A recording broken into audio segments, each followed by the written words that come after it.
and welcome to the Doofcast, the official variety podcast of doofmedia.com. My name is Podboy. And I'm Matt Boy. Matt Boy? Yeah. Okay. This week, we are back to our Deconstructing Director series. We'll be breaking down and diving into the films of Guillermo del Toro. This week is del Toro's fifth film, 2004's Hellboy. So this episode will have us diving deep into Hellboy. It will be a full spoilers discussion, so go watch that movie first and then come on back and listen to us talk about it. So are we doing anything else, Matt? Is that all we're doing this week? I think we got a couple other things. Yeah, we wanted to talk about a couple other things for sure. I want to talk about a boxing Oculus Rift game that I got. Okay. And then we wanted to talk about a new movie that we both happened to see, Wonder Woman 1984. Yeah, so if you were very interested in what Matt thought about Wonder Woman 84, wait till the end of the show and you'll hear us talk about this. I think that's gonna be a spoilers discussion too, right? Because I think I basically touched on what I thought of the movie very briefly, no spoilers last week, and then you went out and watched it because you didn't listen to me because apparently my words just have no meaning to you at all. Mm-hmm. And then so now we get to talk about it full spoilers. So awesome. We'll be doing that at the end of the show. Let's do it. But before we do that, we got to deconstruct some del Toro, which is Spanish for of the Toro. All right. Matt, let's talk about Hellboy. Welcome to the Bureau for Paranormal Research and Defense. There are things that go bump in the night, Agent Myers. And we are the ones who bump back. Hellboy. Matt, what is Hellboy all about? A demon raised from infancy after being conjured by and rescued from Nazis grows up to become a defender against the forces of darkness. Yes, this movie, as we said before, came out in 2004. It is del Toro's fifth film, and it was written and directed by Guillermo and starring Ron Perlman, Selma Blair, and of course, the incredible John Hurt. Matt, had you seen this movie before, and what did you think about it? Yeah, I'd seen it in theaters. I'd seen it a bunch of times when I was younger. I don't think I loved it as much as I used to love it as a kid, but it's still a fun movie. It's doing all of these del Toro things that we've been talking about for these last 4 weeks or however many episodes. And looking forward to talking about it. Yeah. What did you think of it? Yeah, I my expectations going to this movie were kind of low, actually. I remember enjoying this movie, but there's a lot of people that I've encountered in the film world that really, really love both this movie and the second Hellboy movie. And I just never really felt much of anything about them. I saw them, I remembered them vaguely. And then that was it. So I think the person I'm thinking of when I'm thinking about this was actually younger you is one of those people. Because I remember you liking this movie a lot. So on this rewatch, I was very, very excited that I was really enjoying it. And I think this is a pretty good movie. I don't think it's del Toro's best, but I do think it is del Toro getting to flex his muscles in a way that he's never been allowed to before. I think this is the biggest movie he had done so far. I think it's even bigger than Blade budget-wise. And so he gets to kind of I think I described this as del Toro's Candyland, because he just gets to it's just his script, his movie. He's working off of a comic, but he, from my understanding, he kind of stretches what the comic was about a little bit and really uses it as just a jumping off point to explore these characters in this world in a way that he really wants to. And my notes when watching this thing, Matt, looked like you could just remove the names from them and put them in any del Toro movie, because it is kind of amazing how much this process has crystallized exactly what del Toro is as a filmmaker to me, because he's doing the same things over and over again. And I don't mean that in a bad way. I mean, these are clearly the things that interest him. This is clearly what filmmaking is to him and what drives him, and the themes in this movie, the look of this movie, the sound of this movie, the feel of this movie. It's just quintessential del Toro. Yeah. Well, this is where he found his love of Fishmen. Yes, that's what my wife was watching it with me, and she said, "This is where he got the idea for Shape of Water, didn't he?" Yeah. I mean, yeah, probably. I think this is his most fun movie, at least so far. I don't know if if there's another fun one later on that I'm forgetting about. I think there is, yeah.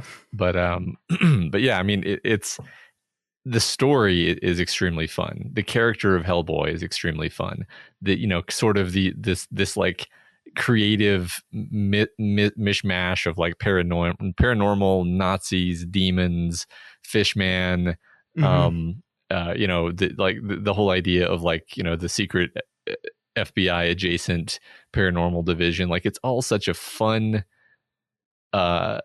set of concepts that you're just like even if the filmmaking were terrible, which it isn't, you would still be just sort of in for the story and in for the ideas. Yeah, I mean, it feels very much like a comic book movie. I think it is fully embracing its roots in a way that I don't know if a lot of other comic book films were in the time. I mean, this is 2004. I think this is post Spider-Man 2, which is my favorite comic book movie of all time. But I even think the Spider-Man movies, while they are very, very good, are kind of still like in the early 2000s, kind of distancing itself from its source material type of thing. Yeah.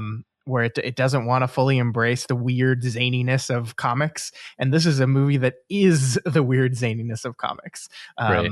It in every way, our main character, all of our side characters, with one exception that we'll get into in a bit. The only thing I didn't like about this movie is the most boring protagonist.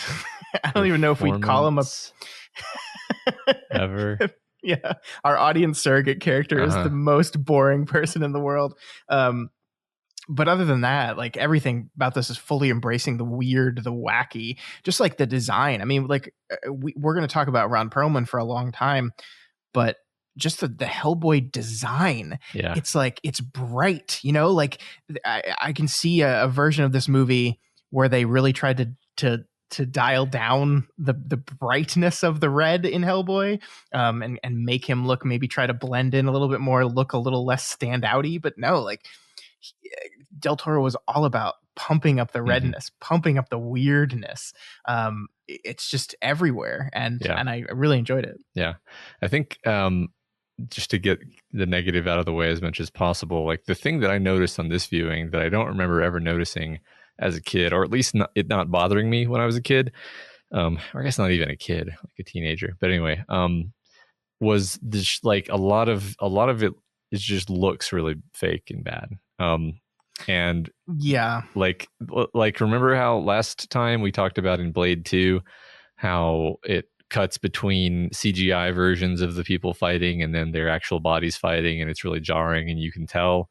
Well, this movie does that like 100 times more.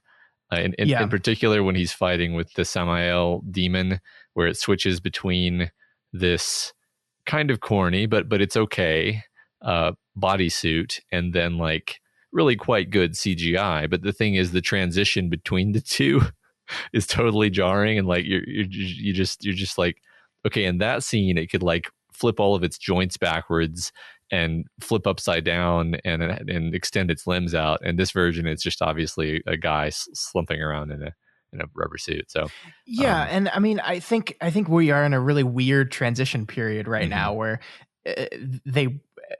directors and filmmakers want to use the CG, but they also, I think Del Toro is a purist when it comes to creature design, and he wants to do the physical thing. He wants to have it there in the scene. That's why I think like Hellboy is all makeup.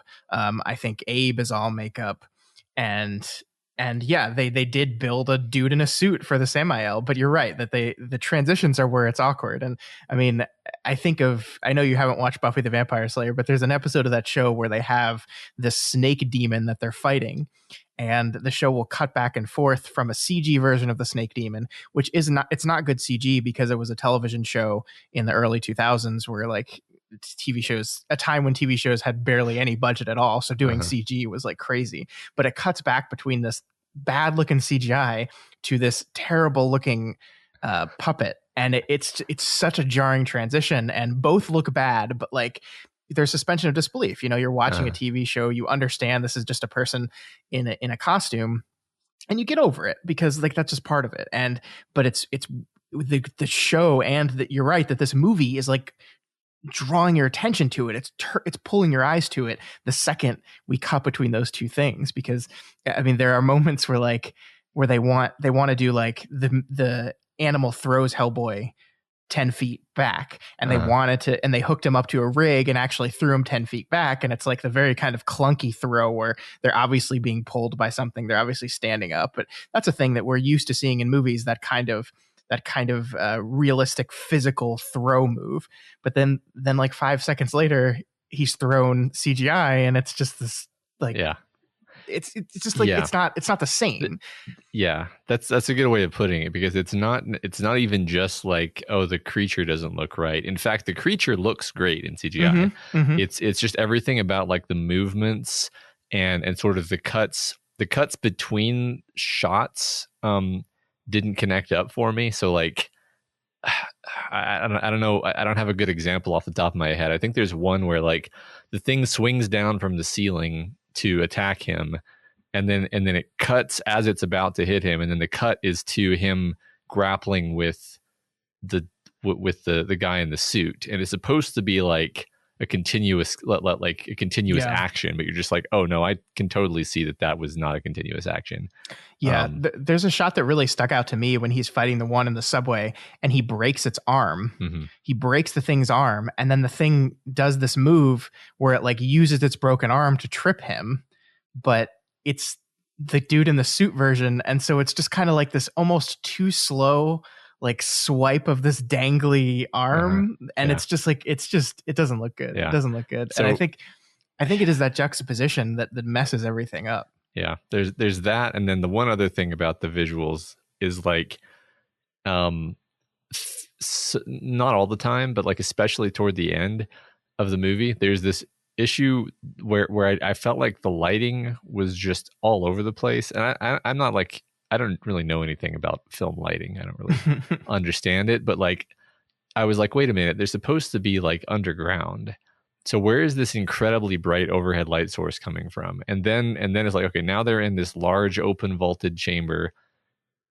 No light source here either. Why is everything uniformly lit as if by some blue light? And it's the brightness of the moon, dude. The moon. But it's the evil moon.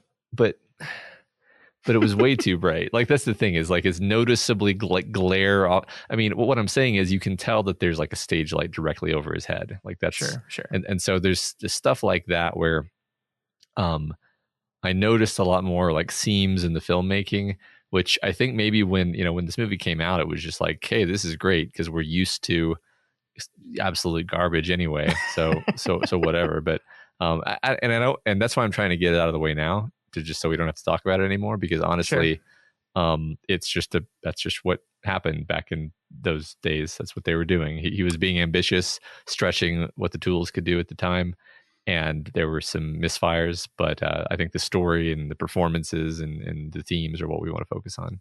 Yeah. But let's get out of the way the John Myers character too.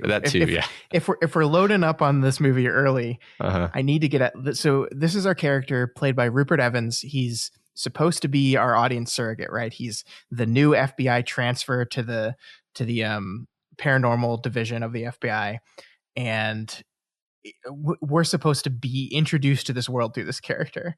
And I guess the idea was we make him kind of a blank slate, like he's the character in a video game that doesn't talk because we're supposed to be him, except they make him talk. And he's just a nothing burger. Like there's supposed to be this tension between him and Ron Perlman that has to do with Liz, has to do with Selma Blair's character, right? Because Ron Perlman is obviously very in love with Selma Blair, but he's also, which I think is a part of the movie that's beautifully done, is he's like ashamed of himself and ashamed of what he looks like, and is making the assumption and extending that shame onto her.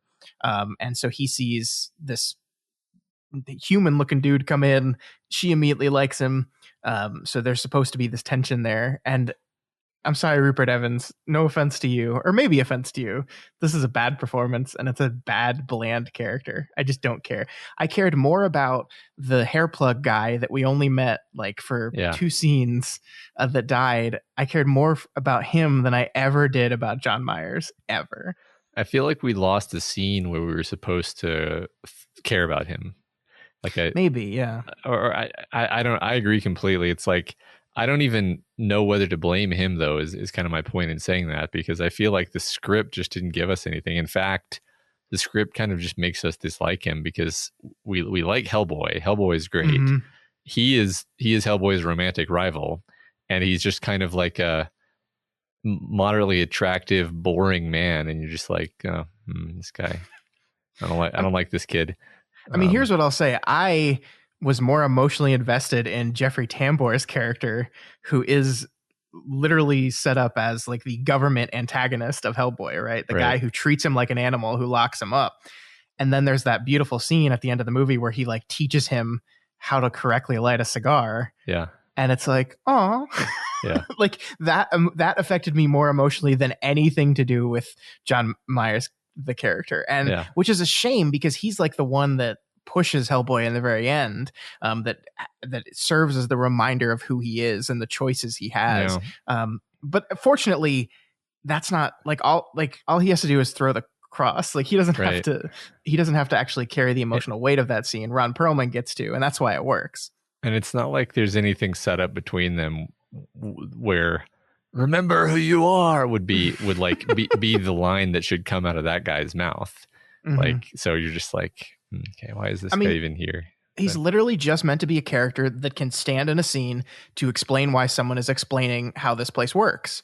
Mm-hmm. Because one of the things I love about the structure of this film is that we come into this place like it's not like this department was newly established. We're meeting these characters, but we're meeting these characters that have been living their life and living this life for a long time. And so we're going to get to see a place that's operating normally already, and we're kind of thrown into there. And the kind of trade-off for that thing is you have to have a character in the story that is kind of learning all this for the first time, or risk your audience getting lost. So that's why they put this character in here. But he just sucks so much. Yeah. But like, I love that Liz Sherman is a character who, as she says, has quit the paranormal defense division 13 times. Like, I love that we're meeting this character who is already at the end of their rope. They have 13 times they've tried to quit this place. 13 times they've locked themselves up and tried to get control of it, and they're just seemingly unable to get control of their power. She is just unable to control this horribly destructive power.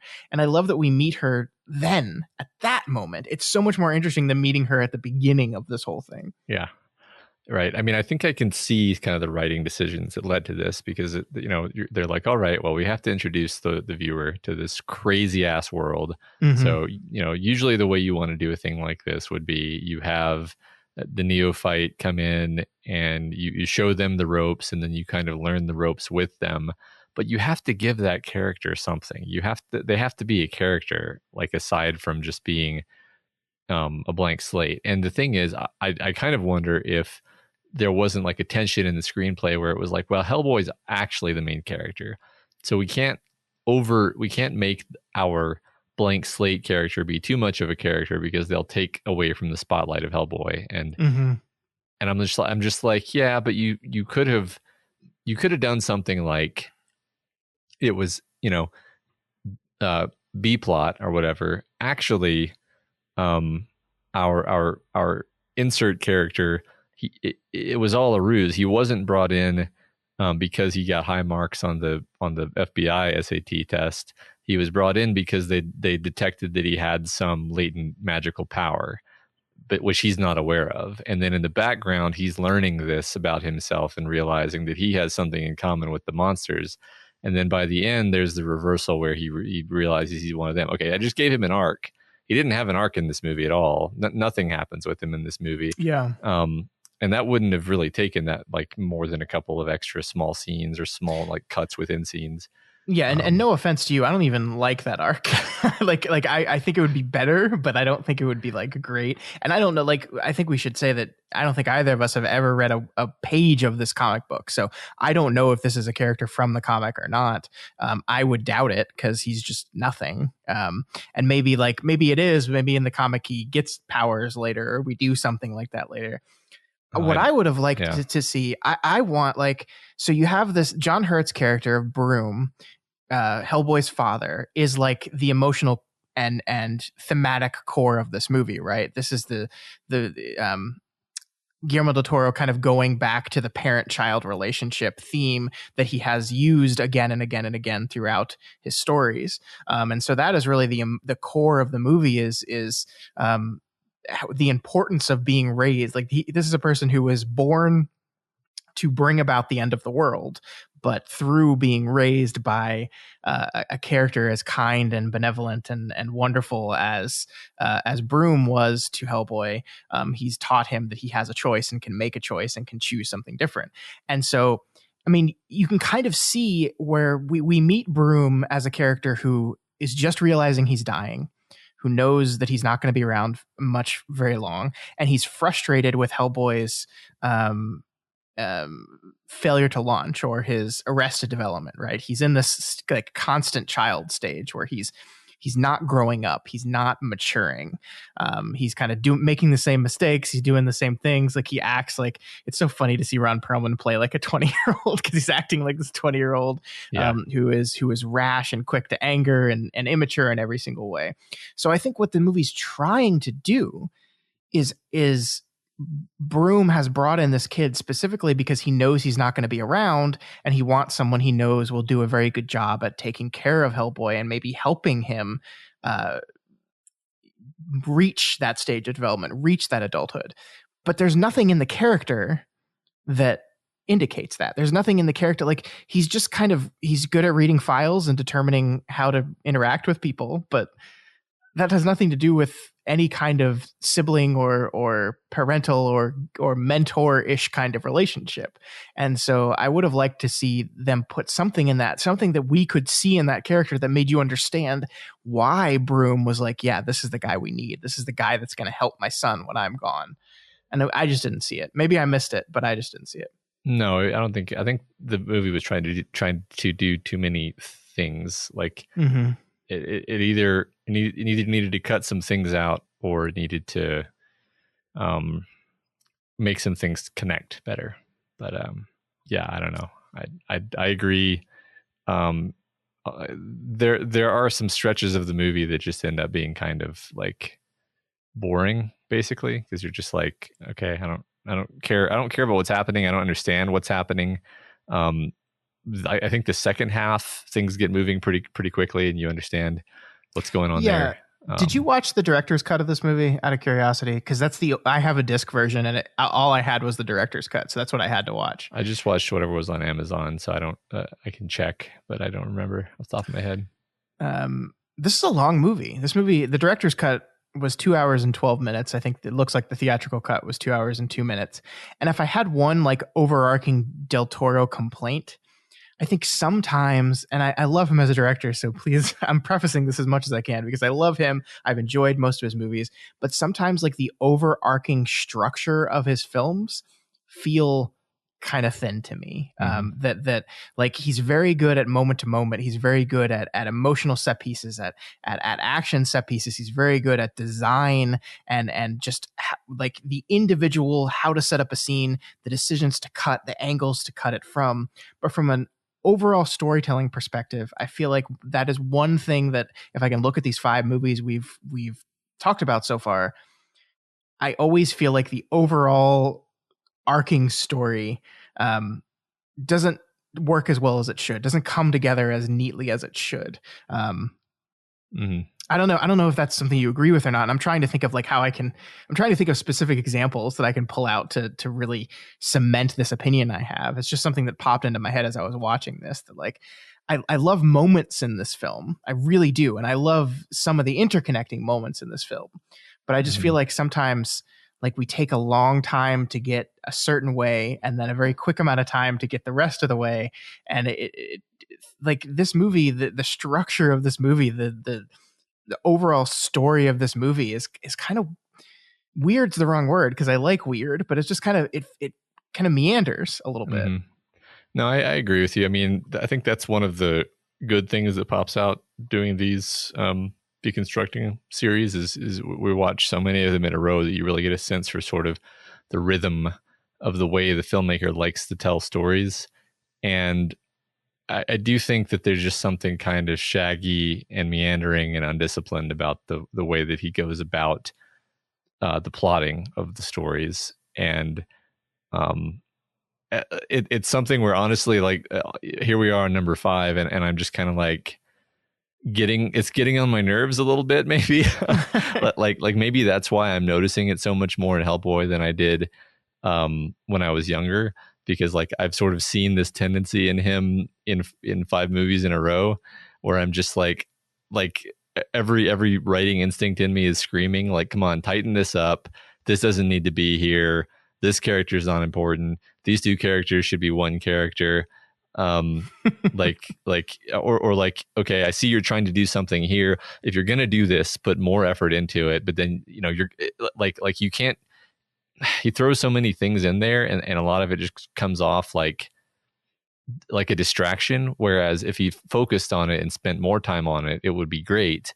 But then the movie would be 3 hours long, right? So it's like, I think there's a lack of ability to kill his darlings, and just like if something isn't crucial, cut it out. Like that's a hard writing lesson to learn, but it's a pretty vital writing lesson.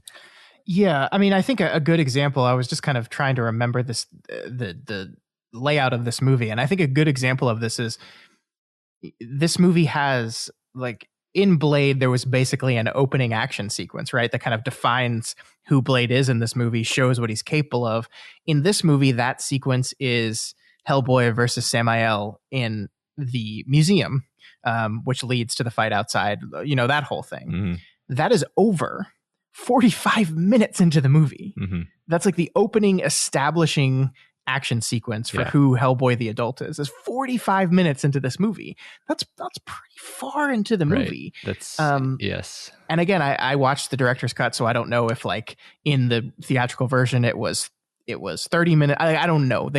A lot of the scenes, the added scenes in the director's cut could have been front loaded. This is kind of why I hate to do director's cuts, because like so often it's just the director throwing back stuff in. They cut afterward or before, and there was a reason for that, and it kind of throws off the pace. So maybe that's what I'm feeling, but no. I mean, I think the it's a very slow roll of a movie, and I understand they're introducing us to a world, and we kind of have to think back in 2004 when I think audiences were maybe less willing to just jump into the deep end in these kind of worlds than they are today. So there's probably a lot of concern, both from a writing perspective and a studio perspective, of making sure people understand this place. So it's very, very slow, deliberate, like meeting of the characters before we get to the establishing action sequence. Well, it's all out of order, man. Like look, like, okay, we get a hectic World War II action set piece involving a bunch of characters we're not going to see again, except for an elderly version of one of them, which is quite lengthy. Okay, and when we see Rasputin again, we see all the bad guys again. Fine, whatever. Yeah. Okay, so we see a lot of fantastic, amazing special effects and violence and shit. Then we cut over to Mr. Boring McBoringson, and Mr. Boring McBoringson is like, "Oh, hello, I'm here to write my name on pieces of paper." And then he goes down to the basement, and it's like, and then you're supposed to be like amazed that he sees the fish guy, and Hellboy's like, "Oh, look at," and it's like, no, we just saw all this shit like 10 minutes ago. We're not going to be amazed by it again. Like you don't do an action prologue if you're then going to follow it up with the neophyte enters the cave scene. That's nonsense, right? I'm going crazy over here. But yeah, like that's the kind of thing where like that whole sequence is especially boring. The sequence where he's going into their little secured facility is especially boring because you're like, yeah, I already know what's in there. It's Hellboy, right? Yeah. We just saw Hellboy. We know it's Hellboy. This is not going like, and to I don't understand how Fish Guy reads 4 books a day, but only if the man turns each of the pages for like he's out of the tank all the time. Just read them yourself, buddy. Yeah.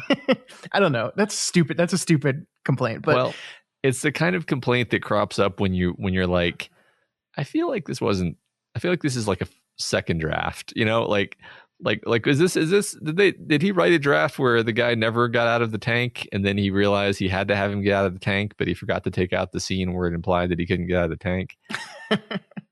I don't know. I mean, you understand why he can't get out of the tank because he can't breathe out of the tank, but he has his breathing apparatus that just seems to be excellent and work flawless, constantly. right? Yeah. Yeah. Anyway, I don't want to spend the whole show ripping this movie apart because I actually enjoyed it quite a bit. And, Yeah. and I think I think that the point I was getting to is that I think he does have, you know, overall in these 5 movies, I've seen little structural things that I think just like the movies lag a little. Even The Devil's Backbone, which is by far my favorite of these 5 movies we've talked about, is structurally kind of weird, right? The way it kind of moves and meanders through its plot is a little bit weird. So I remember Pan's Labyrinth, the movie I haven't watched in a long time, being, from my perspective, a structurally beautiful movie. So I'm wondering if I was just remembering that improperly, or if that's his masterpiece because one of the things that he had struggled with in the past, he finally like got under control. Uh-huh. And so we'll see. But that is definitely something I noticed in this movie for sure. Yeah, I also didn't necessarily mean to just uncork on this movie, but it's like a kind of a niggling bad habit that we've sort of been noticing really came to the fore here. And the point of this is to kind of deconstruct Del Toro, and part of that is going to involve saying, hey, this one thing that he does, I don't think it works very well. I think that he needs to tighten this up, and maybe he will as we go through these next however many movies. Yeah, definitely. All right, so let's move on to the things we liked about this movie, because there are a whole lot of them. I enjoyed watching this movie. I really did. The first half of the conversation aside, let's start with Hellboy himself. Let's start with Ron Perlman. Ron Perlman has been a actor that has worked with Guillermo del Toro from his very first film. He obviously likes him a lot, and it is very clear. I didn't even look this up, but it's very obvious to me that del Toro wrote this character with Perlman in mind, that this is always going to be who played it, and he plays it perfectly. Like, he is so good in this movie. He lifts the entire movie on his back, and he doesn't even slow down because of the weight. Like, he is, you can tell he's having the time of his life. Every like over the top, like Hellboy trying to look cool moment, he pulls off perfectly. Like, the one thing I do like about the character of John Myers is the way in which Hellboy like is so desperate to try to impress him in certain ways. Like, I'm thinking of when he first shows him the bullets that he created that are just like the soup of every weakness of any supernatural being. He's just like so excited to brag about this stuff to this guy. And I mean, it's kind of perfect for the character too, because this is a person who doesn't meet a lot of new people, who's been holed up in this vault underground and is only brought out to punch monsters in the face and then sent right back down. So he doesn't get an opportunity to be around new people very often. And so he's struggling with his I don't need anyone persona and his I want to show off and impress the new people persona, because I love meeting new people. Yeah. And Perlman pulls it off, man. He's so good at it. He's so good, and it's such an interesting mix of like youthful inexperience, like you said, a sorrow of being a misfit that underlies everything else, because I think a lot of his other behaviors are kind of coping for the fact that he's just sort of miserable and lonely. And then of course the side of him where he's out being a superhero and he sort of has the like Spider-Man-esque quippiness and sort of flair for the dramatic and showing off and having one-liners, which often results in badass moments and then often results in like hilarious moments where the thing that he tried to do didn't actually work and backfired on him. But it makes the fight sequences, like his performance, the way he gives the lines, the way he kind of like reacts with his face when things happen, that's what makes the fight scene so fun to me, actually. Yeah. I mean, I love the moment where the phone starts ringing and he sees it. And I think everyone watching this movie is like, he's going to quip. He's going to quip. Here it comes. And he rips the phone out of the wall and then says, "It's for you." And hits him with it. And then they do the scene that like so many action movies do, where a character like shoots something at someone and then the person says, "You missed," but then it's like, "No, I didn't. I just took out the support beam that's going to fall on you." Except that was done against our protagonist. It's usually the protagonist doing that to the person they're fighting against, and it's a moment to make them look badass. But this is actually a moment to make him look silly, because he just got creamed. And so he gets to like, he's got this like constant, he clearly loves to fight, but he's also constantly exasperated by it. Like he sighs. There's so many moments in this movie where he's just like, like that first action scene we meet him where he kills the thing and is walking away from it as Abe is reading off the names he has, and it gets to the resurrection name and he's like, I don't like that one. Yeah. It's just perfect. Yeah. I love every bit of it. And I think Del Toro, very rightly just shoves the camera in his face for so much of the movie, where we're just drinking in what is somehow this amazing performance, even though his face is like covered in plastic. Yeah, I don't know how he did that. I really don't. Like it's all in the eyes and in the voice too, I think, and in the posture. Like I think a lot of it is in his ability to, either trudge in a defeated fashion or kind of amble along like a kid, depending on what he's trying to convey exactly. It's such a fascinating design for a character too, right? I mean, I know that Del Toro didn't design this, but like he's supposed to be this badass, but he's got this huge fucking stone hand that just, it makes him lopsided. It makes him trudge, as you're saying. Like it kind of makes him look like someone who isn't super confident in their and in control of their body, which I think helps with the youthfulness of it, with the kiddiness of who he is. I think it's just like, and I'm so glad.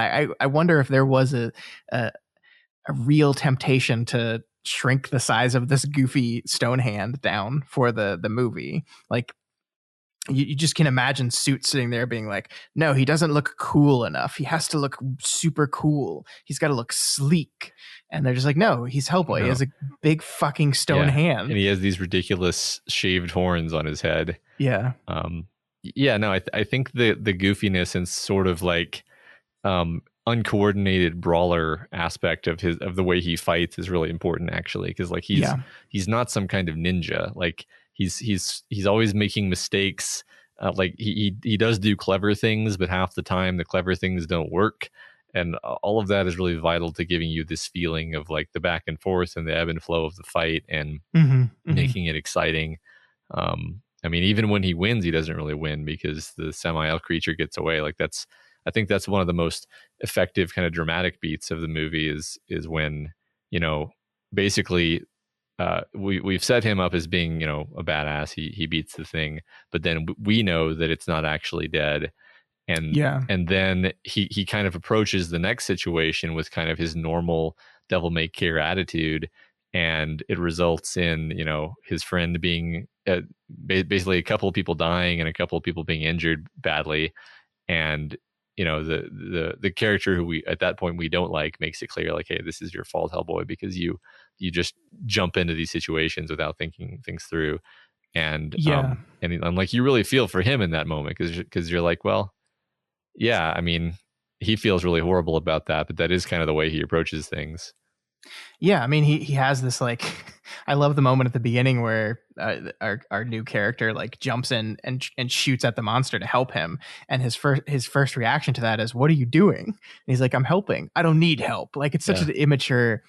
And of course, by the end of the movie, I think the way the movie dramatizes that is he doesn't usually need help physically, but he does have to recognize that he needs the people around him, and that's like he is helped at the end. If he just dove into the situation just like he always have, he would have totally unlocked both of the portals and killed the entire world.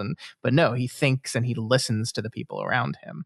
Yeah, I like that. Yeah, and there's kind of a build up to that where he's trying to just fight all the Samaels hand to hand like he normally would, and there's just too many of them now. They're overwhelming him, and then it's his friend, the pyromancer, who saves him that time. But yeah, then he even Milquetoast McBoring is the one who has to tell him to remember who he is. So, yeah. With that awesome rosary that burns into his hand. What a good moment. The thing about his performance is it can be tough and badass looking. It can be goofy, and it also can be really heartfelt. I mean, I think the movie needs you to believe the moment where he looks at and sees the cross imprint on his hand and then rips those horns off his head. It needs you to fully buy into the character and fully buy into the performance for that moment to have any kind of emotional weight behind it. And I think Perlman just pulls that off perfectly. Like you can totally see, like we've been told and understand his love for this woman, and his recklessness and his inability to think, but we also know how much he loved his dad. And I think the movie has to be very clever about how it does that, because Hellboy is not the type of character that comes right out and says, I love you, Dad. I love you so much. Like, he's just not that type of character. So they have to do it in subtle ways. And one of, I think, the most subtle way that I loved at the very beginning is when we first see Broom as the elderly version of himself. Hellboy is standing before him and he's smoking, and his dad steps up and he hides the cigar behind his back. Yeah. This is a 7-foot tall red devil with a giant fucking hand, and he sees his father and hides that he's smoking from him. And that's such a wonderful, subtle, but perfect character introduction, understand moment. In that instant, you understand everything between the relationship between father and son. The irony of the relationship, that the big hulking monster looking thing is just a kid. And this old man, this 80-year-old man, has his respect and his concern and his love without ever having to say anything. Like, that's such good work. I love it so much. Yeah, I agree that's a great moment. And then, of course, the way Hellboy says, father, and and it's like the first and only time you see him be respectful to anyone in the movie. That's great. Yeah, something you said in there kind of reminded me, like, you were talking about the character design of Hellboy and how, like, it's weird, right? It's like a weird, goofy, kind of cartoony almost appearance. But what I love about this movie, really love and find really unique about this movie and kind of the Hellboy franchise is like, I really feel like Del Toro wanted an excuse to make this really like fucked up Lovecraft stuff, right? Yeah, so, so the moment I still, even now, like as an adult, it affected me when, he says his true name, and then he like transforms, and like the lighting changes, like the angle he's being shot at changes, his horns grow out, and like his face actually changes. And I believe all that's happening is that Ron Perlman is forcing himself to have an underbite. He's shoving his lower jaw out, and the effect is that his face goes from being like, oh, that's Hellboy, to being like, oh, that's a demon. That's like a demonic visage, right? It's a really minor shift, and I'm pretty sure it's actually just Perlman's performance and not an actual alteration to the makeup, though I may be wrong about that. But like, he suddenly looks like a terrifying demon, and you're almost like, oh, is this even the Hellboy that we know anymore? Like, it's a really effective scene when, he starts doing the keys, and you see the squid monsters in space, and it's all like that. This is like, that's just such an amazing visual to me. And like, there's really nothing else like that anywhere else to be found, especially not back when this movie came out, which is why I was really into it. No, I think that's a good point. Yeah, it's a wonderful transformation, and yeah, you totally believe it. He's almost, he's a big giant fucking red guy, but he's almost unrecognizable from the big fucking giant red guy that has kittens in his room. Yeah, right. It's really wonderful. I mean, the design of everything, I think, is so, like, the robot man is just this wonderful design. There's something going on with this movie and eyes. Like, there's this real recurring beat of eyes. We see that, like, one of the first things we see in the movie is the eyes of the Cthulhu monsters frozen in that ice in the other dimension. Rasputin's eyes are the things that get taken out. The weird guy's eyelids have been removed, so like he's got these really disturbing, like, implanted eyes. Like, there's something going on with eyes in this movie. Yeah, the Samaels all have like 6 eyes or something like that. Yeah. I think, I mean, I don't know. I mean, I think it's just disturbing and weird. Like, I'm trying to think. I mean, I feel like there might be some kind of like occult imagery connection to eyes, but I don't know. I mean, we know that Del Toro loves his just kind of gross, unsettling, like insect imagery. There's a lot of sort of there's a lot about the Samael that's kind of insectile, even though it's not quite any particular thing. It's kind of a mishmash of Yeah. reptile, insect, mammal, scary ideas. It kind of falls back into Mimic in moments in this movie, like when they're diving in the sewers to look for the eggs. Like I'm like, oh, like this movie feels like it's an amalgamation of all the 4 movies that came before it. Yeah, it feels like he's taking something from everything he's learned and throwing it into this movie. So yeah, there's totally the insect imagery. There's weird, wonderful, gory looking designs. right. So I mean, there's the little thing that it injects into his arm. That's as soon as I saw that, I was like, "Yep, there's the bug." Yep. Because it's a gross, creepy bug that injects eggs into you. So I'm trying to remember if there were any. Oh yeah, there's tons of clockwork. Oh my god, there's gears. There's fucking gears everywhere. Everywhere. The entire last sequence is filled with gears and traps and I think one of the recurring beats I did notice, and I do know what it means for sure, is like the way that the sets are kind of labyrinthian. I mean, I think one of the characters, the reason I picked up on this is one of the characters literally calls it out and says, like, when he's talking to Hellboy, he's like, it's like a maze down here. And it's like, oh wait, every one of these sets is maze-like. It's like you're not sure where you're going. And I think that perfectly kind of fits the character of Hellboy, who this is a movie about a man trying to find himself, basically. At the end of the day, like in the most simplest terms, this is about Hellboy trying to figure out who he is.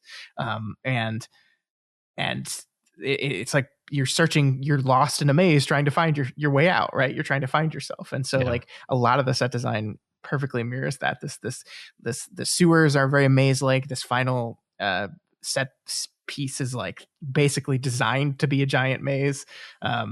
I don't know. I really, really appreciated that. Yeah, and it definitely successfully makes you feel disoriented. Yeah, it's funny. I guess this is one thing I hadn't consciously noticed, but like, think about how many times in Del Toro movies that we're just underground.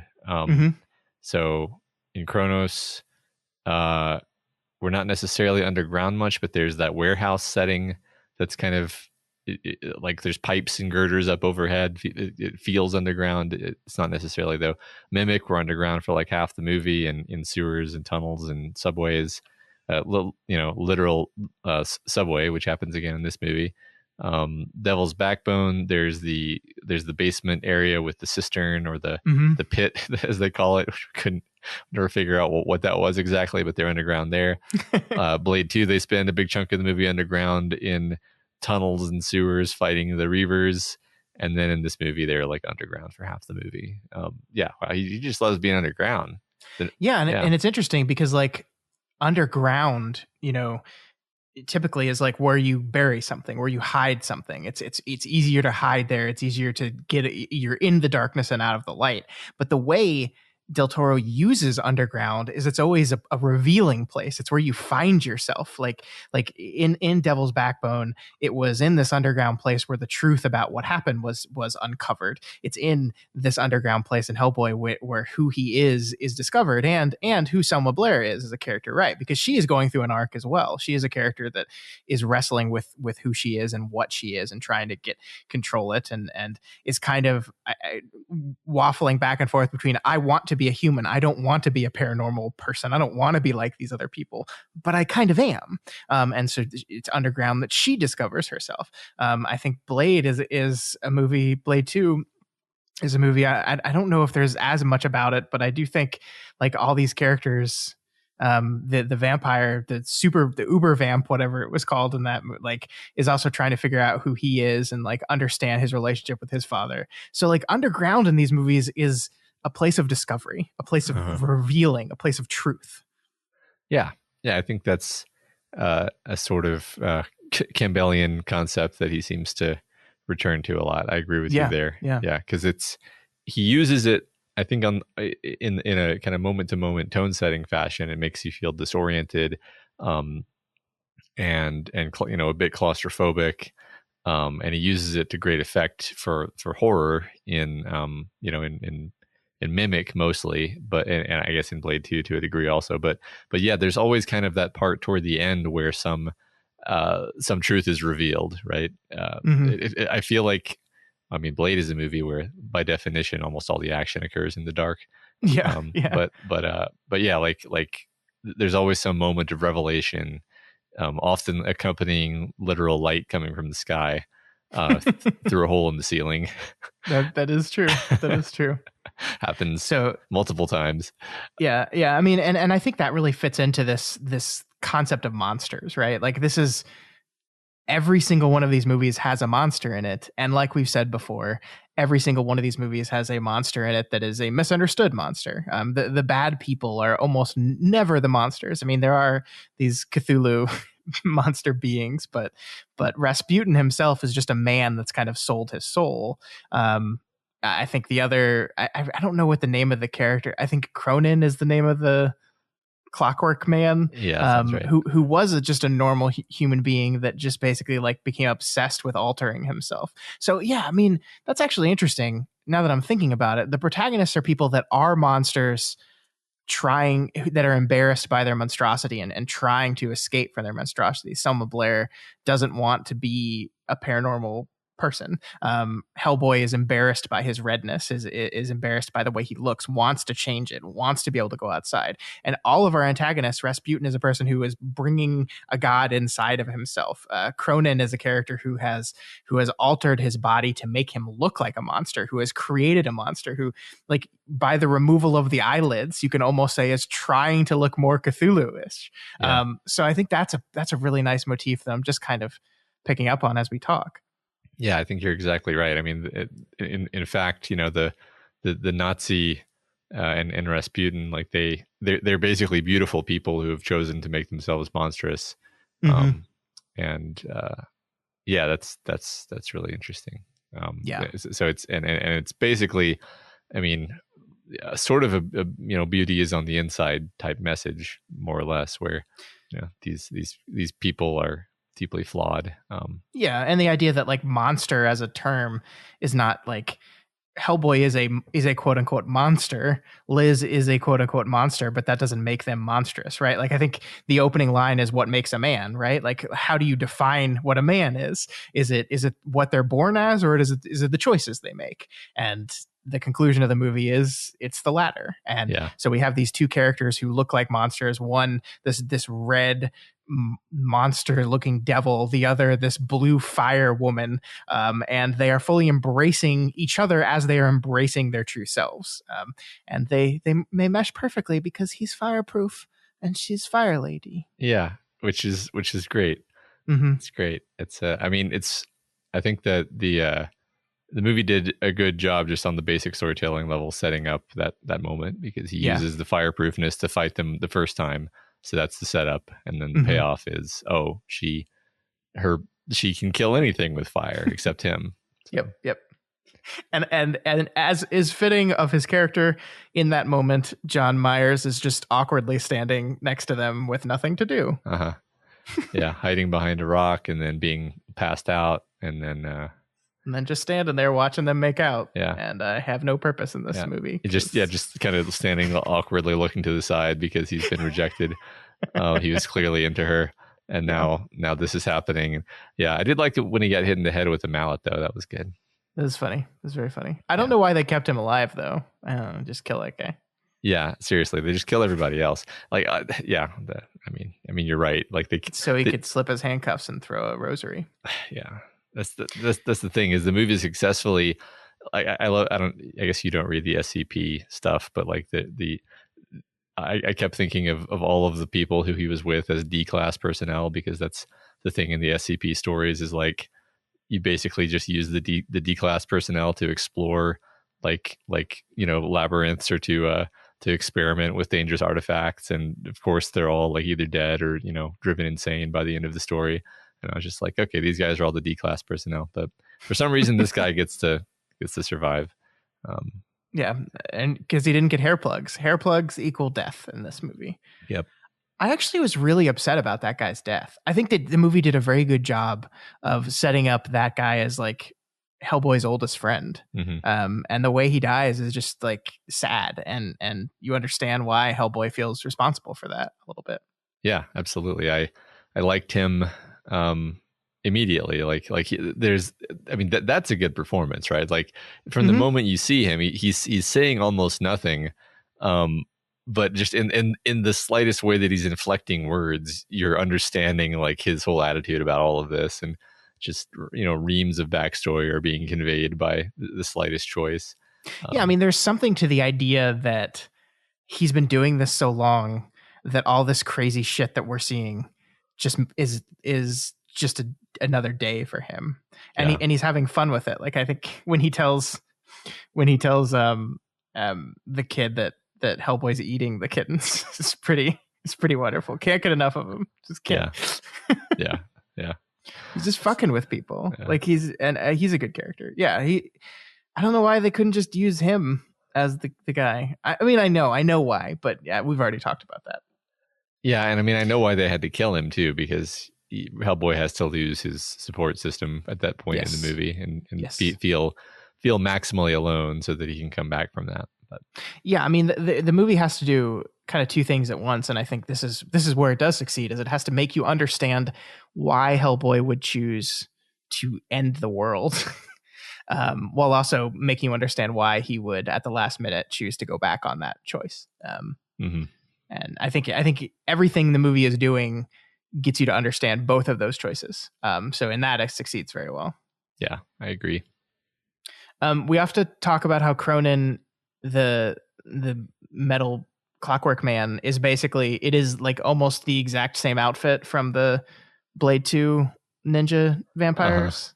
Like, that's what you were talking about when you said it seemed Hellboyish. Like, it's like almost exactly the same outfit. Like, yes. Well, I absolutely 100% agree. It's not only the same outfit, but like, I feel like it might even be the same person in the suit. Like, I can't prove that, but just like the way they move is this sort of herky jerk. Like, it kind of reminds you of stop motion or like a puppet, although it clearly is a person. That they move in this unnatural, machine, very rapid movements with sudden stops in it, and that is the same sort of unnatural, uncomfortable feeling that the vampires had in that one particular scene in Blade. Yeah, 2. I would be very not surprised to hear that it was the same like stunt person that was in both of those. That would not surprise me at all.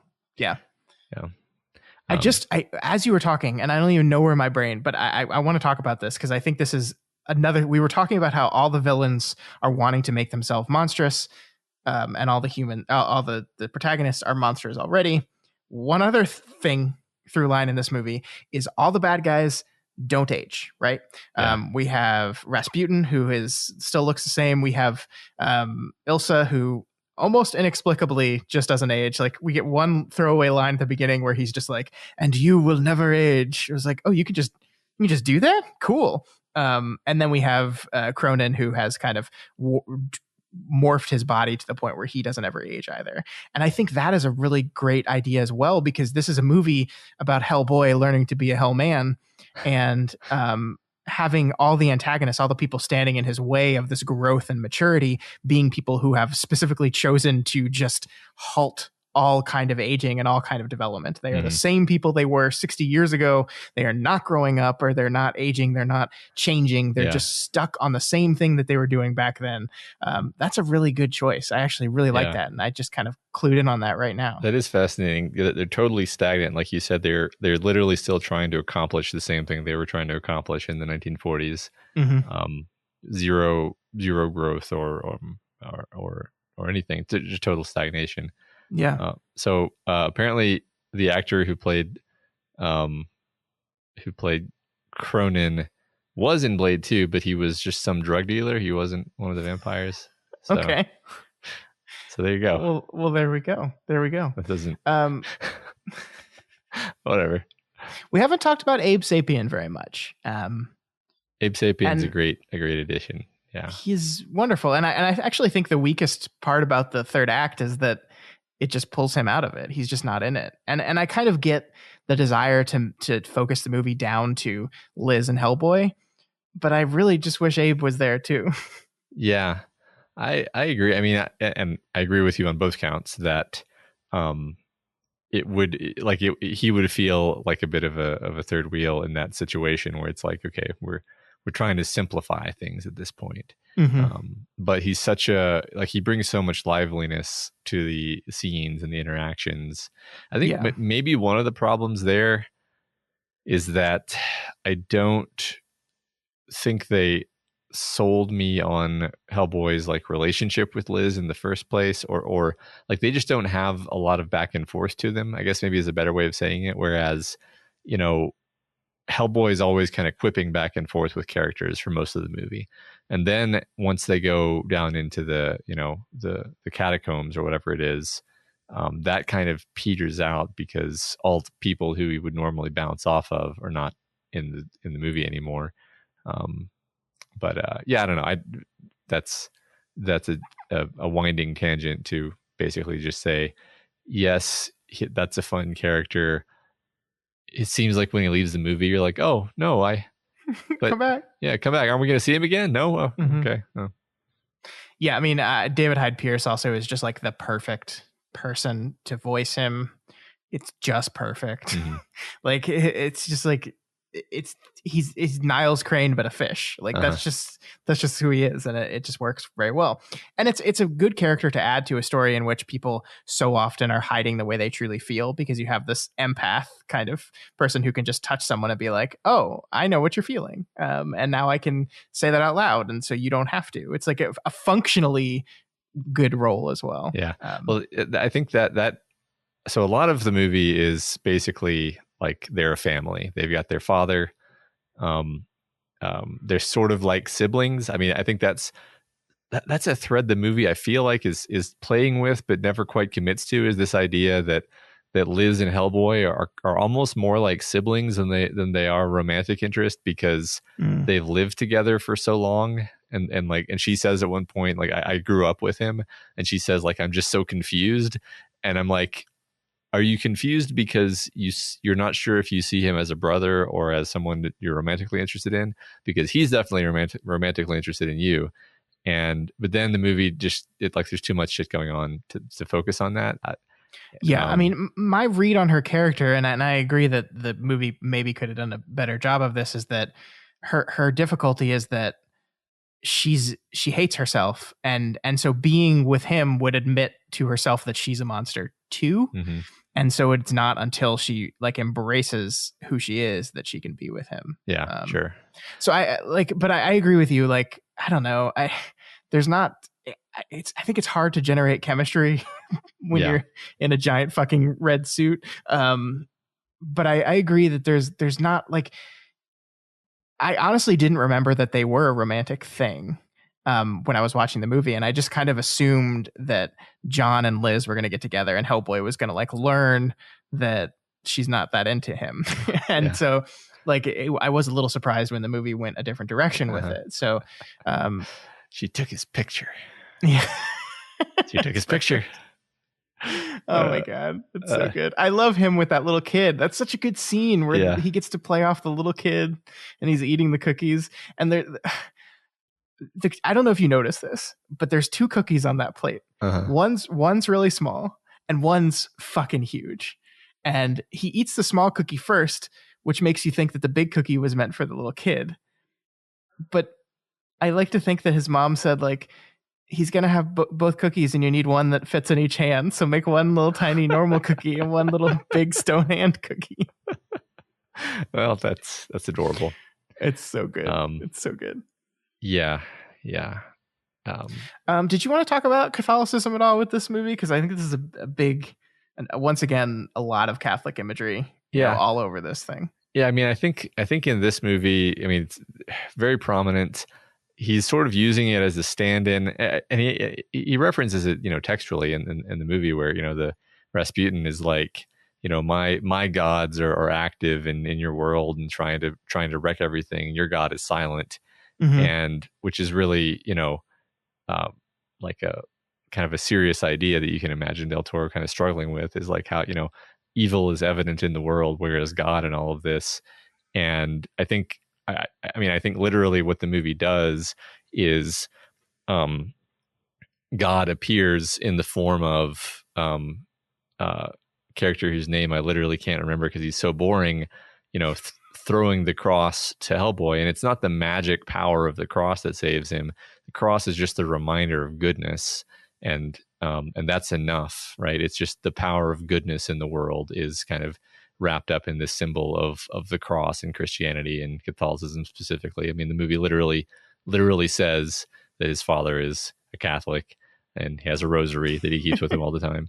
So. Although he says his father is a Catholic, but this is how I'm going to answer this question if anyone ever asks me if I'm a Catholic, because the question is, are you Catholic?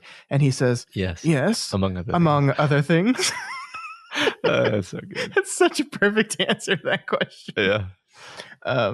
That's so great. So yeah, I mean, I'm totally with you there that like, and I think this has been, I don't want to say directly recurring, but this idea that evil manifests itself, whereas good is often seen in the places you don't think of it, right? That like the devil, demons are physical, tangible things in this world, but the opposite of that, the side of good, the side of light, is often seen in character choices. Because I mean, and I think anyone who is religious or has grown up religious like has to wrestle with this fact, right? That hey,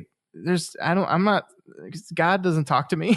so you have to wrestle with the fact that if you're doing this, if you're battling the forces of evil, God has to be seen in things that it's not normally that like. There's not going to be an angel that appears and says, I am a gift from God, let's fight. That's just not how things roll. And yeah, I like that Del Toro is exploring that. Yeah, right. And also another thing that I like is that it's not really the sort of morality play where it's like the character has faith in God and that faith is rewarded. I mean, here specifically, Hellboy is just reminded of his humanity. He's reminded of his father's love. He's reminded of his friends and what he wants to be. That's enough to do it. And the symbol is the cross. The symbol is just the symbol of goodness and humanity. But it's not a terribly overtly religious idea though.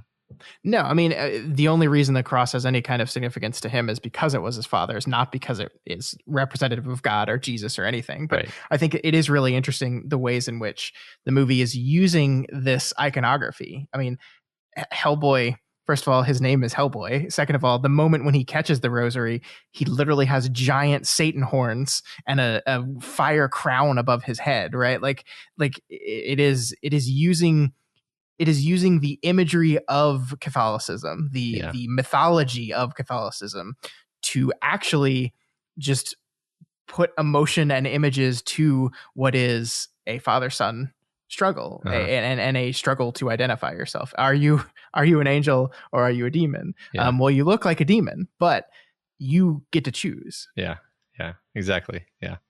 Can I just say how much I love the fire, the flaming crown, where it's like there's fire sort of silhouetting like an invisible crown. Yeah. Such a cool image. It's so fucking cool. I've always loved that image. If you would have like described that to me, I would have said it looks goofy, but in application, it just looks awesome. Yeah. It just looks really awesome. Yeah. I like all the fire stuff in this movie, like in terms of the effects. And we complained about the effects earlier, but like all of the scenes where she's using her blue fire, and it's like it's evident that just like anything close to her is like 1,000,000 degrees, and just like the water just boils instantly, and then it gets. Yeah. Like that felt like such a Del Toro choice to me, to like say like to pay attention to detail that much, where you're like, okay, we got to show that she just immediately evaporates that water as she walks through this puddle area. Like that's wonderful attention to detail that I really love. Yeah. There's a lot of really beautiful stuff in here. Like I feel like the beautiful stuff is concentrated in some areas. I sort of wonder. I don't know if this is true or not at all, but I wonder if this is one of those movies where like some things were sent out to one kind of contractor studio to do the effects, and some things were sent out to a different studio or had a different crew on it, and because it's just kind of uneven. Like some of it is amazing, some of it is like my favorite. It still holds up even today, and then some of it you're just like, okay, that looks like a set, and that looks like CGI, and But Mhm. I really love parts of this. I don't know about the effects. I mean, I'm sure they farmed stuff out to different units, but I do know that there was no second unit on this movie, Mhm. that Guillermo del Toro shot everything, that he was the guy there the whole time. Him and his cinematographer were the people shooting this movie. Okay. So as far as like what the set looks like and camera work and stuff like that, if you're seeing weird inconsistencies, I don't know. That's just maybe he was rushed in some areas and not in others. I mean, the stuff.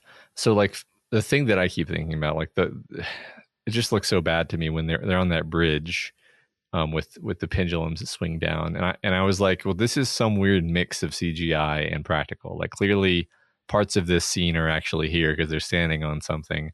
But I'm pretty sure that, I mean, honestly, I think they were just on a giant green screen soundstage and the whole setting around them is CGI. And that's probably why it looked so unnatural to me. And so that doesn't really matter how you're shooting it if it's literally just going to be CGI'd in later. I mean, I found that scene really weirdly edited and composed in that, like, you almost never see where the swinging hammer thing is coming from. It's just suddenly there right before it hits the bridge. And like, that was just, I don't think that sequence worked, because there's also this weird moment where like he throws Jeffrey Tambor under the closing door. It's almost closed. It's almost closed. And then he does things like for another 45 seconds and then rushes towards the door. Like, yeah, that was just a weird sequence. I agree that it's probably one of my least favorite sequences in the entire movie, because it was just, I didn't get it. And they killed that poor red shirt that was holding the Bones Man. I loved Bones Man though. That was great. Yeah, that's just another one of those great things they throw in there where you're like, well, what are we going to do now? Oh, don't worry, I can raise the dead. Just casually raise the dead whenever I want to. Oh, of course you can. I think it is kind of a. Did he use a trinket for that? He did, right? Yeah, he had a little trinket. Yeah. Okay, because I was wondering if that was kind of a setup for him basically bringing Selma Blair back to life, but not quite. Yeah, not quite. Different, but not totally disconnected. We establish bringing people back to life as a thing. Yes. Yeah, so that's cool. Yeah, I mean, the lighting in that scene with the bridge was also what bothered me. I'm just like, where is the light coming from? Where are the pendulums hanging from? And yeah, whatever. Yeah, it's nitpicking, but still, it bothered me at the time. So sure. Okay, the last thing I want to talk about before we wrap up this movie is the irony cut, which is something that. Am I going to talk about Buffy again on the show? Damn it, I am. Buffy the Vampire Slayer and Joss Whedon in particular really likes the irony cut, which is when like you say something and then you cut to something different that displays that as like you cut to an ironic situation. And I think this movie does it a lot. My favorite is Jeffrey Tambor at the very beginning saying there is no department that exists such as that, and then Del Toro immediately cuts to outside the department and uses his like the words on the screen that just say this is the paranormal defense department. Like it's a perfect irony cut. It's so funny, and he does it there's multiple times when I think that happens in this movie. I've never noticed him doing that in other movies, but I think it helps with the kind of the silly comedic fun tone of this movie to do stuff like that. I'm a big fan. Yeah, I love it. Yeah, definitely. This is the funniest of the movies to date. I think Blade 2 was a bit funnier than the others had been, and then this one is just has some straight up comedy bits in it, like that, like the and usually not like here's a big joke, but just like the absurdity of the situation of having a 7 foot tall red guy with the tail and horns. Stealing beers using his tail. That was great. And then, and just like the constant comedy of him kind of acting like this kind of sheepish teenager, even though he's, this monstrous hulking muscular figure. The one thing that I'm amazed works as well as it does is his giant plastic chest. Which I'm pretty sure that's not Ron Perlman's actual chest, but what? It never bothered me. What? I mean, it might be. You just ruined the movie for me. No, it's definitely not his chest. It's got he's got like an 8-pack. Yeah, it's too perfect, but it never distracts you. It's just there. It's just this giant chest being awesome. The texture on his skin is so good. I don't know what they did, but like the texture just it's cartoony, but not too cartoony. It's just like, I mean, I know we've already talked about this and we're just repeating things at this point, but god damn, this Hellboy looks good. And I can say this with certainty because I've seen the 2019 Hellboy, which was, it was trash, Matt. It was so bad. Like, as much as we've shat on this movie for certain parts, like, it is very easy to see how a director that does not have the vision and an outlook Guillermo del Toro has can take this series and just royally fuck it up, because that's just a terrible movie. Don't even bother seeing it, please. It's bad. It's real bad. I don't think I will. I mean, it's funny because what I was almost going to say was, well, yeah. I mean, I think Del Toro really understands Hellboy, and then I was like, actually, I'm pretty sure this is really different from the way Hellboy is portrayed in the comics. I think that Del Toro just had a fairly specific idea of the kind of movie he wanted to make, and it wasn't necessarily anything like the comics, but it was its own thing that works pretty well. So yeah, I mean, I can't speak on that at all, but because I haven't read a word, but yeah, I mean, this is what defined Hellboy for me. So yeah, I think it's very good Hellboy based on the 2 Hellboy things I've seen. I have read a bit of the Hellboy comics, and it's what to say about it? Like, it's like quieter and more meditative, I think I'll say. Interesting. It's like Hellboy is definitely not this brash brawler. Like, if anything, he's kind of more of a like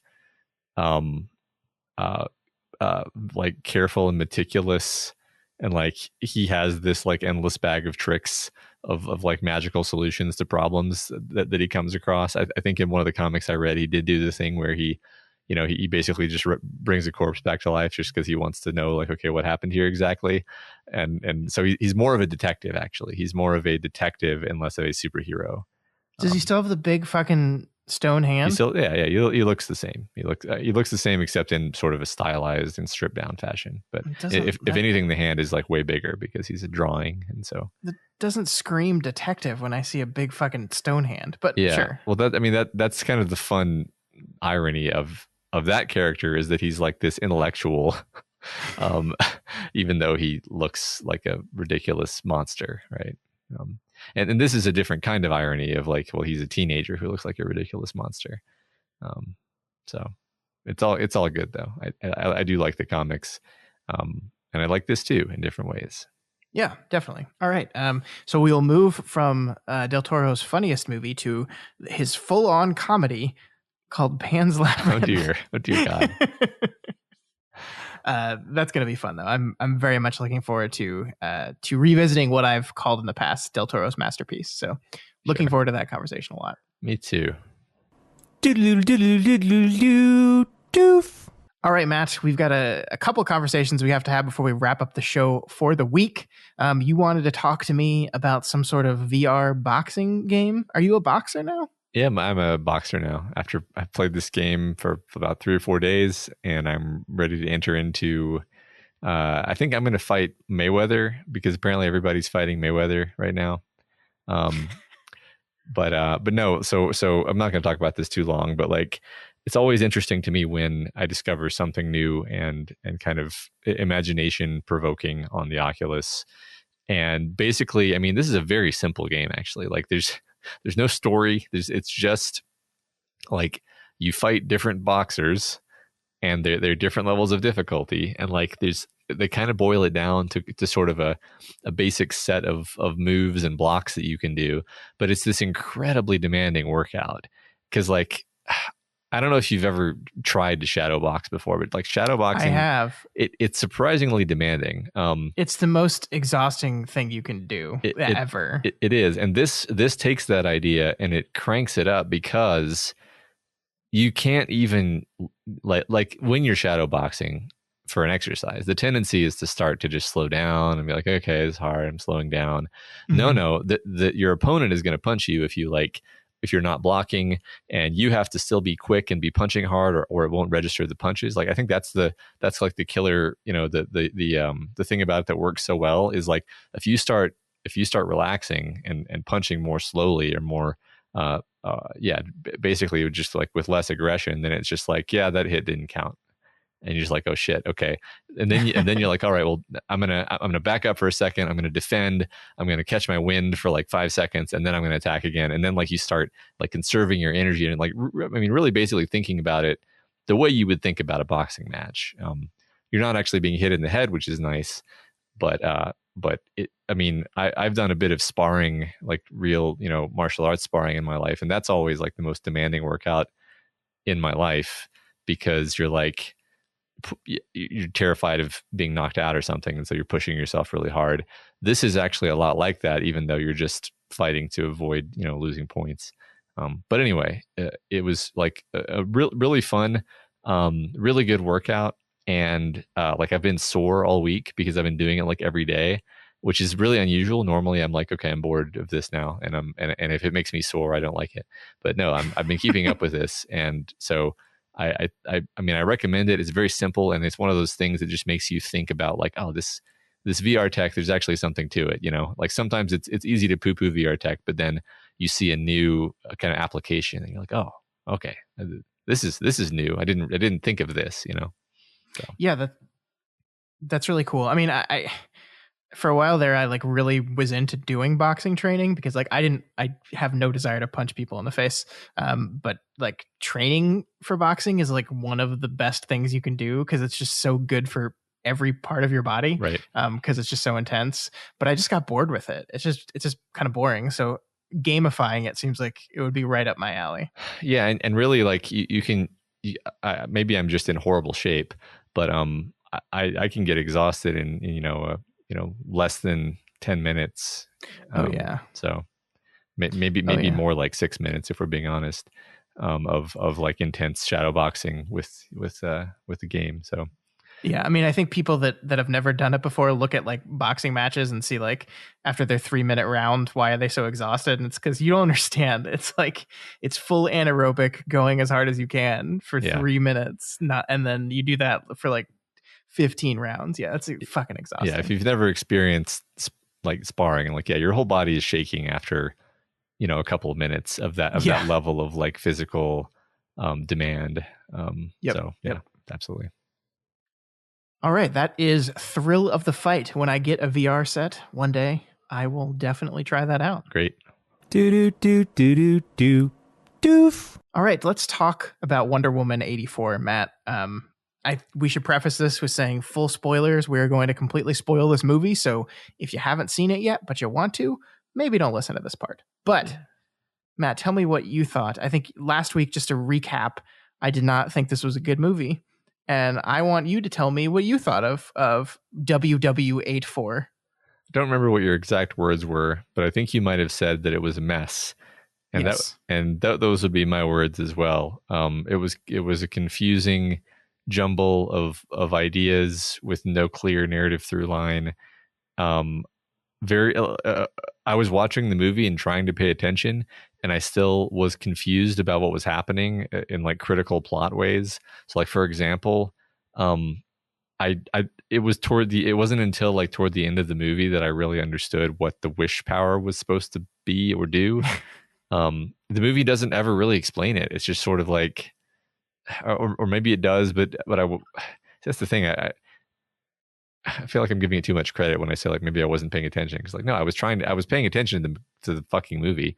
It just was it's so confusing, and yes, it had the most out of any superhero movie I've ever seen. It had by far the most confusing like power MacGuffin. You begin to see why they always resort to a blue laser shooting into the sky, because it's very easy to understand what the fuck's happening, whereas this is like, okay, the wishes, but why does he need their wishes to make? What is he's taking some? Why didn't he just take? What is he losing, and why is he turning all bloodshot? What is happening? It's so perfect that we just spent 20 minutes talking about how the structure of Hellboy doesn't hold up very much, because Hellboy is like the most structurally sound movie on the planet when you compare it to this movie. Because it's just a fucking mess. Yeah, and I've been looking into this, and I've been trying to read and kind of estimate what happened here. It feels like there were a lot of ideas that, like, in an earlier version of this movie got carved out, and they kind of had to rebuild a film from what they had shot and removing things that they thought they were going to have later, because there's so much of this movie that just doesn't make any fucking sense. It makes zero sense to me why Chris Pine had to come back in the body of some random fucking dude. It doesn't make any sense. There's no reason for it. The stone is perfectly capable of just generating things out of thin air on its own. Like it, and the movie never like reckons with the fact that that's happening. Like that part of Diana's decision making process around wanting to keep Steve around has nothing to do with the fact that they've just hijacked this real person's life. And they've had sex inside his body. Where is his consciousness right now? What is he aware of what's going on here? Did he like he's screaming? I mean, like, but the movie like doesn't reckon with that ever. And it's just like, it's such a weird choice unless you think that maybe there were scenes where they dealt with that and then the studio said, no. And so they just tried to cut it down to the bare minimum. I mean, there's that whole scene in Egypt where they have like Max Powers or whatever the fuck his name is, goes to Egypt and just just takes over the oil from. He doesn't need to do that anymore though. Like he's already the richest person in the world because he like made oil appear at every single oil well he owns. And then he randomly goes to Egypt to talk to the most successful oil guy and take his oil. And the guy's like, I sold my oil to someone else already. Oh, okay. Well then here's this wall. Yeah. And then now your security guards are mine. Now your security guards are mine, and I'm going to just take over the world, right? Like it was at least a character. He was at least a character when he was just like, I feel like I'm a loser. I have a giant chip on my shoulder. I'm going to show everyone by becoming extremely wealthy and having all the gold, and you know, I'll show them. Like that's a good like tragic figure where he can then learn his lesson, and that's fine. But like he goes. He just becomes deranged and starts doing random things. And because you don't understand the way the wish power works, like maybe there's a good reason why he wanted to do the thing where he like transmitted the wish to everyone in the world. Like maybe that made sense, but if it did, I didn't understand it. Like, I think it was supposed to be that like using the power was costing him like physical health or something for some reason.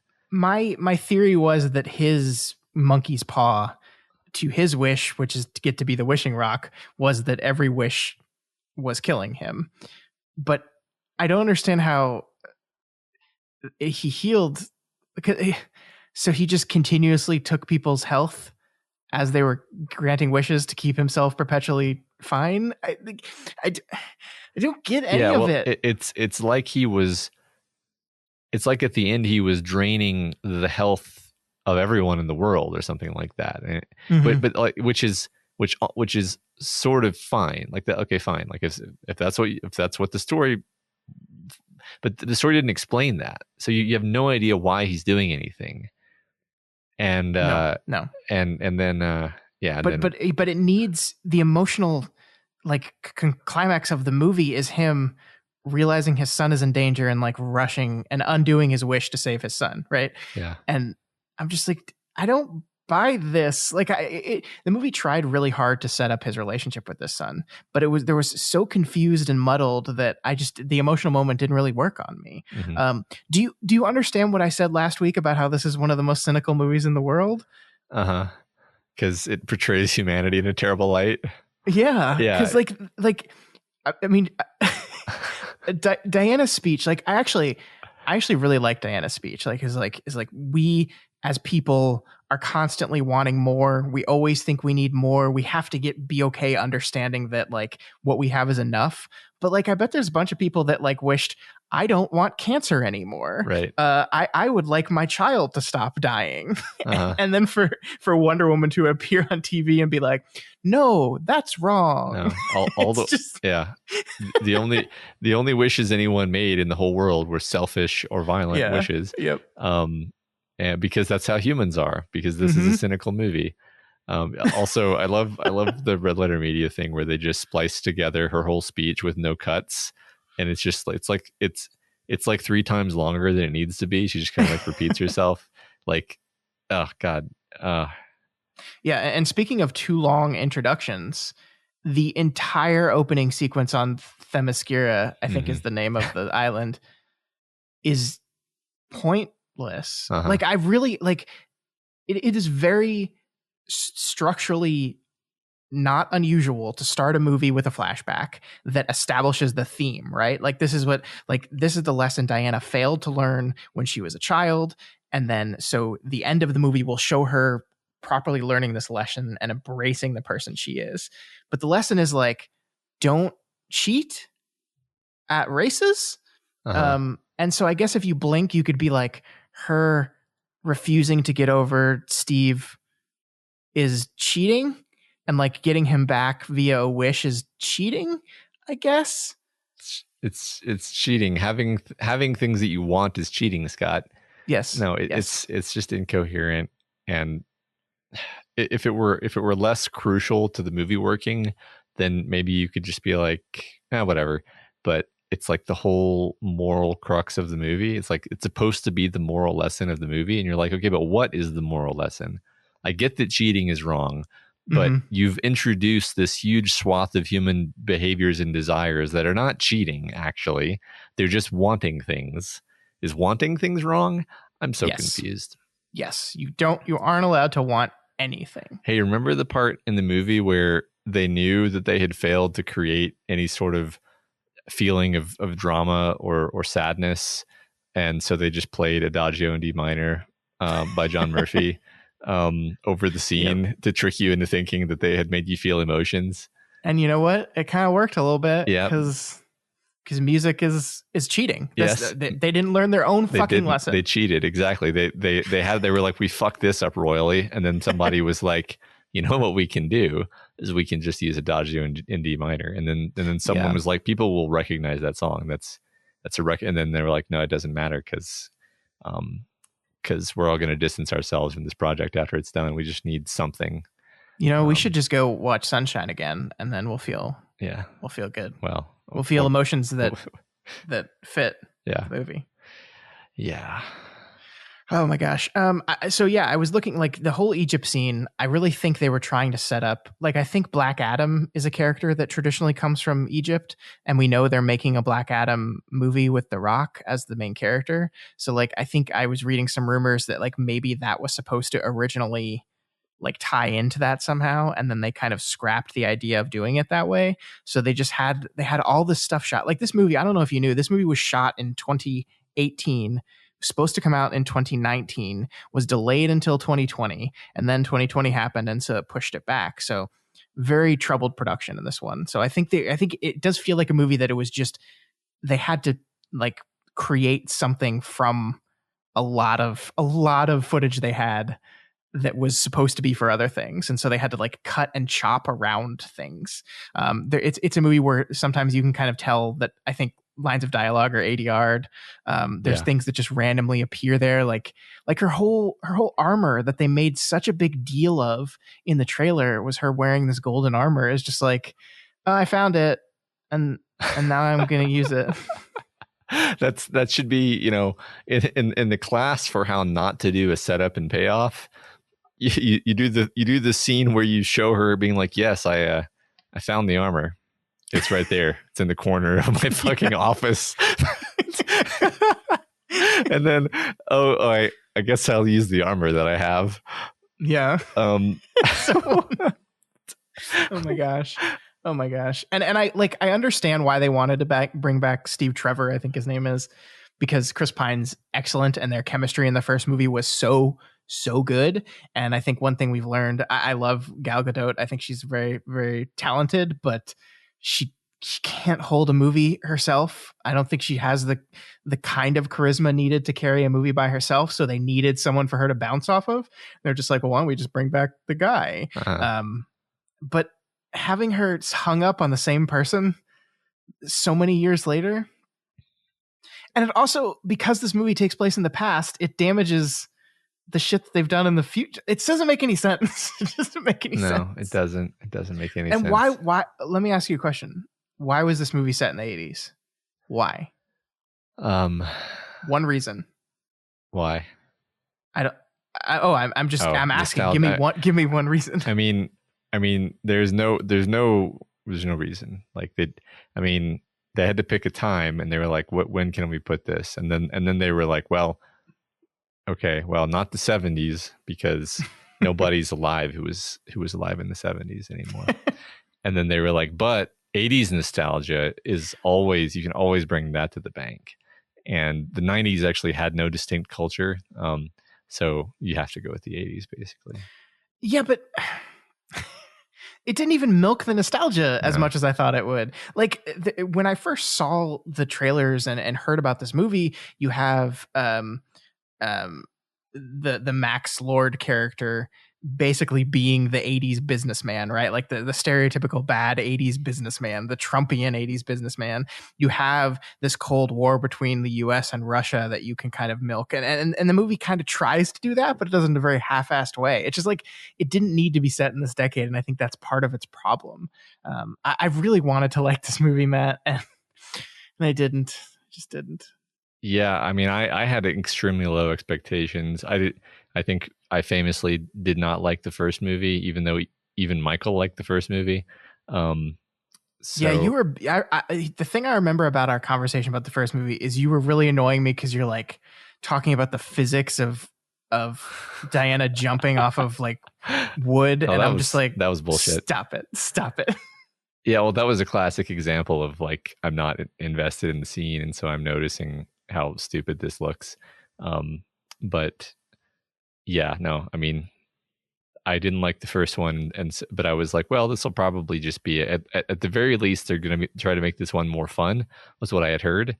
Like it's going to be a lighter tone, taking itself less seriously, more of a throwback to the old, Superman hero going to save the day tone. Yeah, and it's like, yeah, they kind of tried to do that, but it was just a complete convoluted mess. So it was that in a lot of places. Like the opening scene with her fighting the criminals in the mall. Yeah. Like that's like my favorite sequence in the whole movie. It's goofy. It's over the top. It's fun. I loved it. Mm-hmm. And then everything kind of goes downhill from there. Yeah. I mean, there's like moments in there that work. But that's such a damning with faint praise statement. I almost want to stop saying that, because that's what I say when I'm not liking something. Is I'm just like, yeah, there's a lot of stuff in there that works. It's like, that's basically just me saying they didn't completely fuck up everything about it. So, but I mean, like, I think I say it because there were a lot of things in the movie that I did enjoy. So like, I don't think it's a good movie, but I think that when I call it a mess, it's because there's like, I walk into the bedroom that is the movie, and there's like the bed's made, but then there's like poop all over it. So like, at least I can be like, well, they made the bed. Yeah.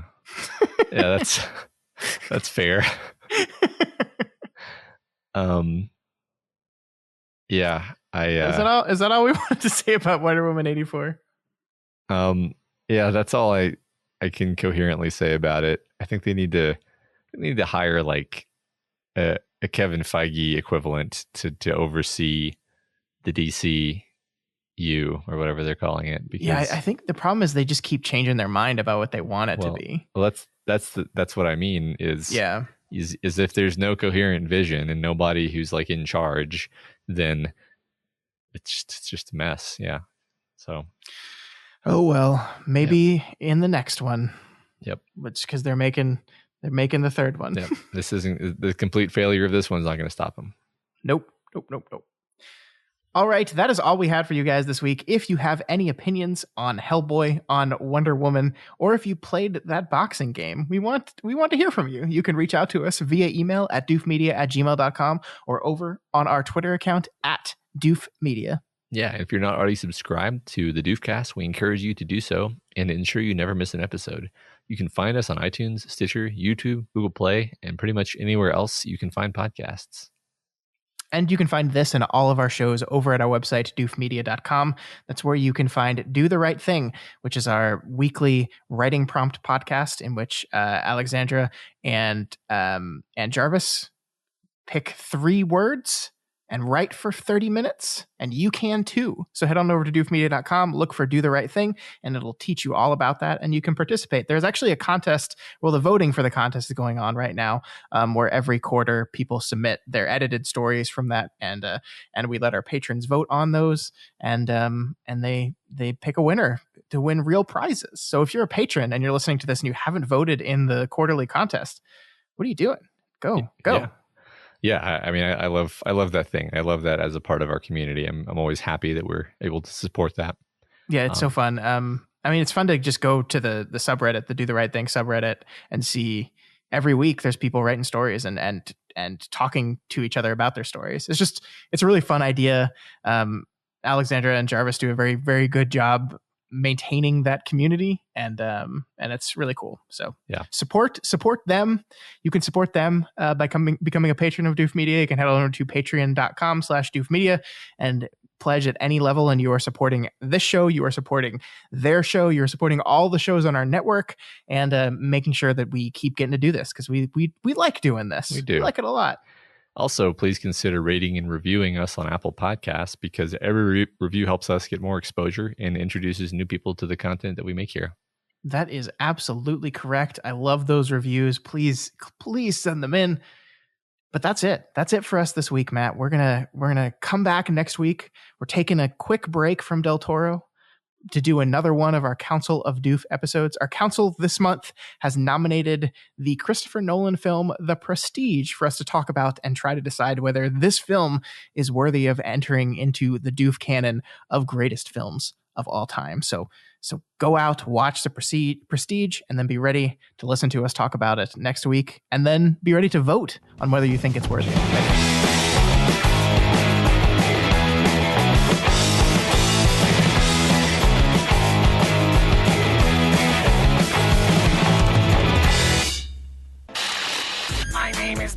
And you'll do what I say. My name is Doof, and you'll do what I say.